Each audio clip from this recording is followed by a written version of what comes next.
Assalamualaikum warahmatullahi wabarakatuh. Halo semuanya, perkenalkan nama saya Muhammad Fahri Ilham dan di video kali ini saya akan membahas tentang video analisis service pada sistem P2P dengan meninjau salah satu layanan P2P legal di Indonesia yaitu Modalku. Nah, di video ini saya akan menjelaskan secara lengkap mulai dari pengertian P2P, lalu bagaimana cara kerjanya, siapa aja sih yang terlibat, lalu hingga bagaimana Modalku ini menerapkannya di dunia nyata. Nah, jadi pastiin buat teman-teman bisa nonton sampai habis. Oke. Sebelum kita masuk ke pembahasan layanan modalku, kita perlu tahu dulu apa itu sistem P2P atau P2P atau peer-to-peer. Nah, P2P adalah singkatan dari peer-to-peer yaitu sebuah sistem yang memungkinkan dua pihak atau lebih saling berinteraksi secara langsung tanpa adanya perantara utama atau perantara secara langsung. Nah, dalam konteks keuangan itu, sistem P2P itu mungkin seseorang yang memiliki dana lebih untuk meminjamkan uangnya langsung kepada orang lain yang membutuhkan dana. Biasanya itu melalui sebuah platform digital. Nah, jadi platform P2P ini tuh berfungsi sebagai penghubung, jadi bukan sebagai bank atau lembaga keuangan yang konvensional. Nah, tujuannya itu adalah untuk mempermudah akses pembiayaan khususnya nih bagi UMKM atau individu yang tidak bisa mengakses pinjaman dari bank secara langsung. Jadi ini tuh ada perantara dari sini. Nah, di Indonesia itu industri P2P lending itu berkembang sangat cepat dalam beberapa tahun terakhir ini. Nah, berdasarkan data dari OJK atau Otoritas Jasa Keuangan, hingga tahun 2025 ada ratusan platform P2P lending yang udah berizin dan diawasi secara resmi oleh lembaga terkait yang menaunginya. Nah, layanan P2P ini tuh punya peran penting dalam mendukung pertumbuhan ekonomi digital karena membantu pelaku UMKM atau individu mendapatkan modal dengan cara yang cepat, mudah, dan fleksibel tanpa rumit atau tanpa mengajukan syarat-syarat yang ribet banget. Nah, tapi perlu diingat lagi, nggak semua platform P2P itu legal. Banyak banget yang namanya P2P itu ilegal. Nah, OJK itu selalu menekankan ke kita agar masyarakat hanya menggunakan layanan yang terdaftar dan diawasi OJK seperti Modalku, Coinwork, Investri, Akseleran, dan lain sebagainya. Nah, pada video kali ini tuh saya akan fokus meninjau salah satu contoh yang cukup populer dan legal yaitu Modalku. Nah, mungkin kita bakal bahas sedikit profil singkat dari Modalku ini. Nah, Modalku ini didirikan pada tahun 2016 oleh Reynald Wijaya dan Kelvin Theo dengan misi itu untuk memberdayakan usaha kecil dan menengah melalui akses pendanaan yang lebih mudah untuk UMKM dan individu-individu. Nah, Modalku ini merupakan bagian dari grup funding societies yang juga beroperasi di beberapa negara Asia Tenggara seperti Singapura, Thailand, dan Malaysia. Nah, platform ini juga udah berizin resmi dari Otoritas Jasa Keuangan atau OJK dan juga merupakan anggota dari AFPI atau Asosiasi Fintech Pendanaan Bersama Indonesia. Nah, visi mereka itu untuk menciptakan dunia keuangan yang inklusif, di mana itu siapapun bisa berinvestasi dan siapapun bisa mendapatkan modal usaha dengan cara yang adil dan transparan tanpa memandang suatu pihak atau memandang suatu background gitu. Jadi semuanya berhak asalkan mereka mengikuti SOP-SOP atau cara-cara yang adil dan transparan tadi. Nah, bagaimana sih cara kerja sistem P2P di modalku ini? Nah, sekarang itu kita bakal bahas bagaimana sistem P2P itu bekerja di yang namanya platform modalku. Nah, pertama, pihak pertama itu adalah pemberi dana atau lender. Nah, mereka itu adalah individu atau institusi yang ingin menginvestasikan uangnya. Nah, di modalku ini pemberi dana bisa mulai kayak ngasih dana gitu dari nominal kecil, misalnya dari Rp 100.000 per proyek pendanaan itu. Nah, kedua itu ada pihak kedua atau itu disebut penerima dana atau borrower. Nah, ini biasanya UMKM atau individu yang butuh tambahan modal tadi untuk ngembangin bisnisnya. Mereka tuh akan ngajuin pinjaman melalui platform modalku tadi. dengan ngisi data usaha, data pribadi, jumlah dana yang dibutuhkan, dan rencana penggunaannya. Lalu ketiga itu ada platform modalku sebagai penghubung.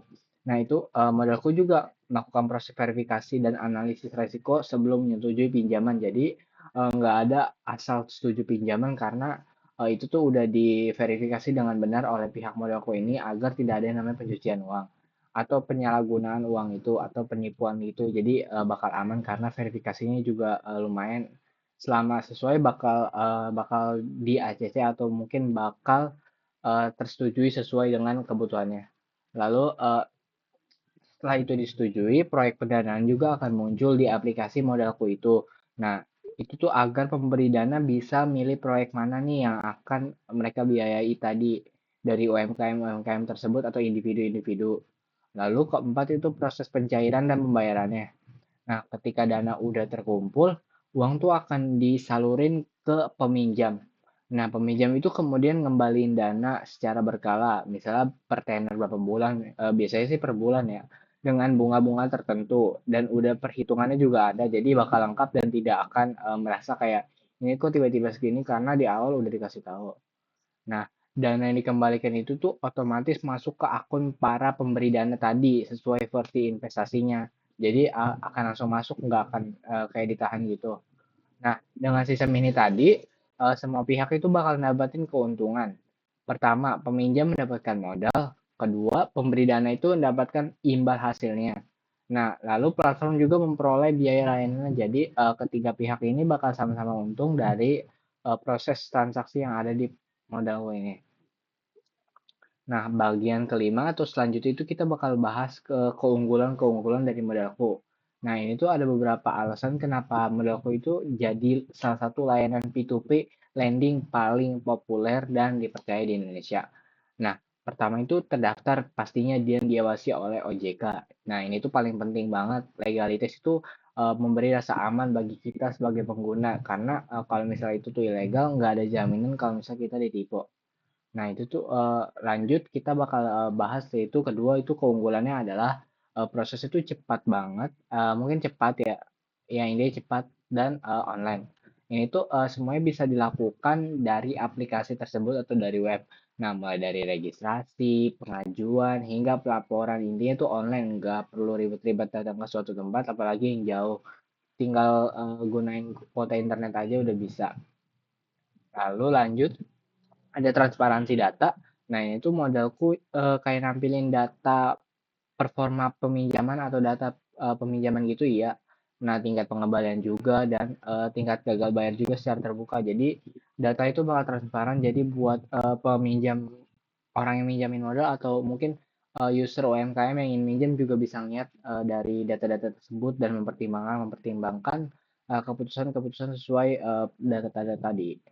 Nah, lanjut, empat itu memberdayakan UMKM atau individu tadi. Nah, banyak UMKM itu yang akhirnya tuh merasa bisa tumbuh karena terbantu dari modal dari platform ini karena biasanya tuh UMKM dipandang kayak sebelah mata gitu. Jadi walaupun mereka baru rintis, mereka tuh bakal susah banget dapat akses kemana-mana.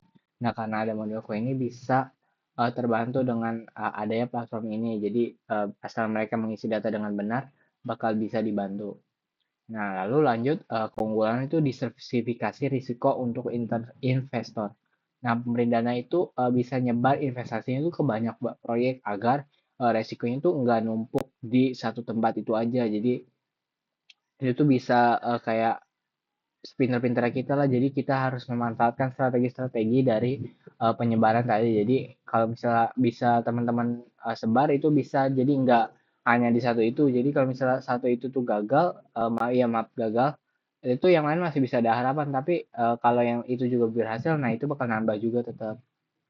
Mungkin tadi keunggulan-unggulan yang udah kita bahas. Nah, karena tadi kita bahas keunggulan, mungkin kita bakal bahas tantangan dan resiko dalam P2P lending ini.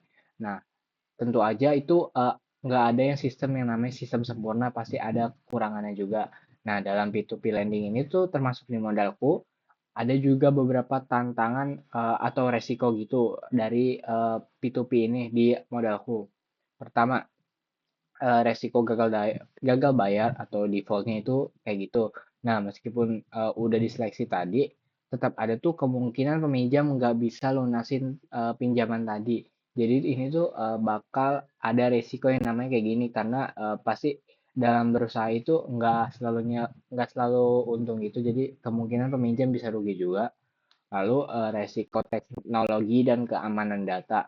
Nah, karena semuanya berbasis online, keamanan cyber dan privasi itu menjadi hal yang sangat penting. Jadi ini tuh harus dijaga banget karena ini tuh online ya. Jadi nggak akan gimana ibaratnya, nggak akan ada yang bantu di offline gitu karena online itu kita harus ngandelin dari privacy atau mungkin keamanan-keamanan yang udah kita buat sendiri.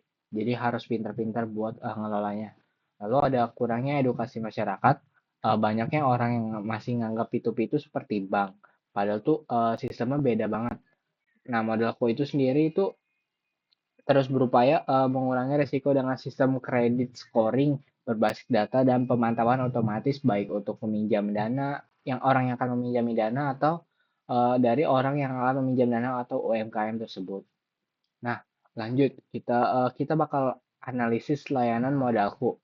Nah, jika kita menganalisis layanan modalku ini dari sisi teknologi dan bisnis, pertama dari sisi teknologi itu modalku masih menggunakan sistem P2P berbasis yang namanya cloud dan AI untuk menganalisis yang namanya tadi profil risiko peminjam itu.